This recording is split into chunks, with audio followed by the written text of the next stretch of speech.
Class 9th 11th 10th और 12th के प्यारे विद्यार्थी ध्यान दें। आज के इस वीडियो में जिस प्रकार मैं लगातार आपकी व्याकरण की तैयारी करा रहा हूं, उसी प्रकार आज के इस वीडियो में हम प्रबंध काव्य किसे कहते हैं, प्रबंध काव्य के भेद और उनके भेद के अंतर्गत जो भी चीजें आएगी वो आप आज के इस वीडियो में आपको सोल्व कराऊंगा। जिस प्रकार पिछली वीडियो में मैंने काव्य काव्य के भेद बताए थे, श्रृंग काव्य, दृश्य काव्य। श्रृंग काव्य के अंतर्गत आपका प्रबंध काव्य और मुक्तक काव्य था। तो आज की इस वीडियो में हम श्रृंग काव्य के अंतर्गत जो प्रबंध काव्य है उसकी परिभाषा देखेंगे, उसके भेद देखेंगे, उसके भेद के अंतर देखेंगे। क्लियर? तो देखिएगा डिटेल में जानकारी, प्रबंध काव्य किसे कहते हैं ना। यदि नहीं देखा पिछला वीडियो तो प्लेलिस्ट आप क्लास 10th 2025 के नाम से मिल जाएगी, वहां पर सारे क्वेश्चन डले हुए हैं और ये भी आपका क्वेश्चन वहां पर मिल जाएगा। प्रबंध काव्य क्या है? तो प्रबंध काव्य विषय प्रधान एवं वर्णित होता है। मतलब क्या होता है? विषय प्रधान एवं वर्णित होता है, मतलब वर्ण होता है। क्या होता है? वर्णन होता है इसका। एक प्रधान मतलब बहुत ज्यादा अहम भूमिका निभाता कौन है? प्रबंध काव्य। तो प्रबंध काव्य विषय प्रधान एवं वर्णित होता है। इसमें कथा वस्तु के अनुकूल घटना विशेष का क्रमबद्ध रूप से कात्यात्मक वर्णन होता है। मतलब जो भी कोई घटना हुई उसका क्रम बाय क्रम अनुसार, उसके बाद क्या हुआ था, उसके बाद क्या हुआ, ये क्या हुआ, लाइन से सीरियल बाय सीरियल क्या करता है, चलाता है, क्रमबद्ध रूप से काव्यात्मक वर्णन करता है। मतलब दृश्य जो भी वर्णन करता है वो क्रम अनुसार करता है। क्लियर है? तो यही प्रबंध काव्य कहलाएगा। एक बार और समझेगा थोड़ा डेफिनेशन। प्रबंध काव्य विषय प्रधान एवं वर्णित होता है। इसमें कथा वस्तु के अनुकूल घटना विशेष का क्रमबद्ध रूप से काव्यात्मक वर्णन होता है। यही क्या कहलाएगा? प्रबंध काव्य कहलाएगा। प्रबंध काव्य के भेद यहाँ पर मैं देखूंगा तो दो यहाँ पर भेद होते हैं। देखो, काव्य था, काव्य के अंतर्गत क्या था? श्रृंग काव्य और दृश्य काव्य। अब श्रृंग काव्य के अंतर्गत प्रबंध काव्य रहेगा और एक और आपका रहेगा मुक्तक काव्य। तो अब हम प्रबंध काव्य देखेंगे। तो प्रबंध काव्य के भी दो भेद यहाँ पर हैं। कौन कौन से? महाकाव्य और खंड काव्य। जो महाकाव्य लिखा है वो आपका रामचरितमानस और जो खंड काव्य है वो आपका सुदामा चरित्र। क्लियर है? अब यहाँ पर हम महाकाव्य भी देखेंगे और खंड काव्य भी देखेंगे। क्लियर है? तो यहाँ पर महाकाव्य किसे कहते हैं, क्योंकि पहला महाकाव्य है तो महाकाव्य की परिभाषा देखेंगे। महाकाव्य किसे कहते हैं? हिंदी के दो महाकवियों के नाम आपको लिखना है। क्लियर है? तो यहाँ पर मैं महाकाव्य की परिभाषा बताऊंगा। क्लियर देखिएगा, ऐसा काव्य जिसमें संपूर्ण जीवन का चित्रण होता है।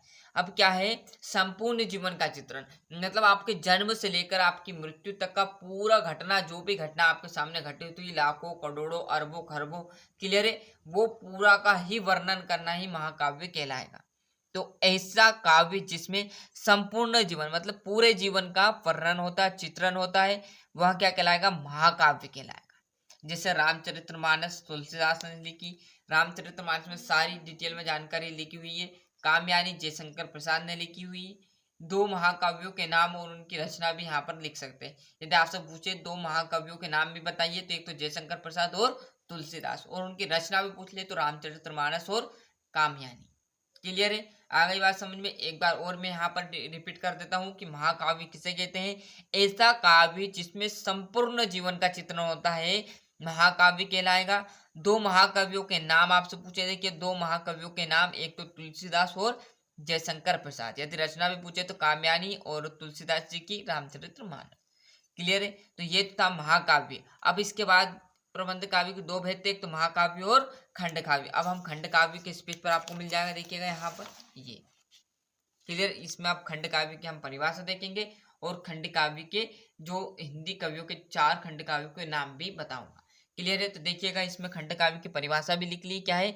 स्क्रीनशॉट में दिला दूंगा, आराम से आप आराम से बने रहिएगा। ऐसा काव्य जिसमें जीवन की किसी एक घटना का चित्रण होता है। मतलब वहां पर क्या था? महाकाव्य मतलब महाकाव्य क्या है? बड़ा, उसमें क्या रहेगा? पूरे जीवन का चित्रण होता है। और खंड काव्य में क्या रहेगा? ऐसा काव्य जिसमें जीवन के किसी एक घटना मतलब एक ही घटना बताएंगे सिर्फ आपके जीवन में, जन्म से लेकर मृत्यु तक की एक घटना का वर्णन कहलाएगा। बस एक घटना आपको बतानी, वही आपका खंड काव्य कहलाएगा। और महाकाव्य में संपूर्ण जीवन का चित्रण होता है। क्लियर है? आ गई। दोनों में अंतर बस यही है, एक में एक घटना रहेगी, एक में संपूर्ण घटना रहेगी। क्लियर है? इनमें यहाँ पर चार खंड काव्यों के नाम आपके तुलसीदास आपका उसमें भी था, मैथिली शरण गुप्त, नरोत्तम दास और जगन्नाथ दास रत्नाकर। तो इनकी जो रचना पूछे तो आपको जानकी मंगल लिख देना है।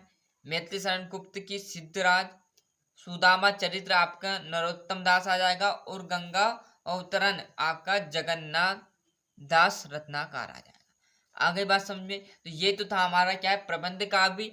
प्रबंध काव्य की परिभाषा, प्रबंध काव्य के दो भेद थे, महाकाव्य और खंड काव्य। उनकी भी मैंने परिभाषा आपको डिटेल में समझा दी, बहुत ही कम टाइम में। क्लियर है। यदि आपको क्लास 10th 9th 11th और 12th की अच्छे से व्याकरण की तैयारी करानी है, तो आपको क्लास 10th 2025 के नाम से हिंदी की प्लेलिस्ट डली है, 10th नाम से, है ना। उसमें सारे व्याकरण के क्वेश्चन समाहित है।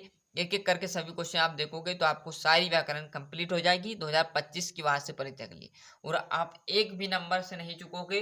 क्लास 10th हो, चाहे 9th हो, चाहे 11th हो, चाहे 12th हो। क्लियर। आपको पूरे में से हिंदी में पूरे में से पूरे नंबर लाने की जवाबदारी हमारी रहेगी। आप तो बस अच्छे से मेहनत कीजिएगा, जितने अच्छे से आप मेहनत करोगे उतने अच्छे अंक आएंगे। क्लियर है। तो यहाँ से हम टाइम वेस्ट ना करते हुए आपका स्क्रीनशॉट ले लेते हैं। ये था हमारा प्रबंध काव्य। क्वालिटी लो हो तो बढ़ाकर स्क्रीनशॉट ले लीजिए, है ना। ये प्रबंध काव्य था। प्रबंध काव्य के दो भेद हैं, महाकाव्य, खंड काव्य। ये आपका महाकाव्य किसे कहते हैं, हिंदी के दो महाकवियों के नाम। फिर खंड काव्य की हम परिभाषा देखेंगे। ले लीजिए इसका अच्छे से स्क्रीनशॉट। जैसे हम इस पेज पर आएंगे तो आपका यहाँ पर यह खंड काव्य आ जाएगा। इसका भी अच्छे से स्क्रीनशॉट ले लीजिए। क्लियर। मिलते हैं इसके नेक्स्ट वीडियो में।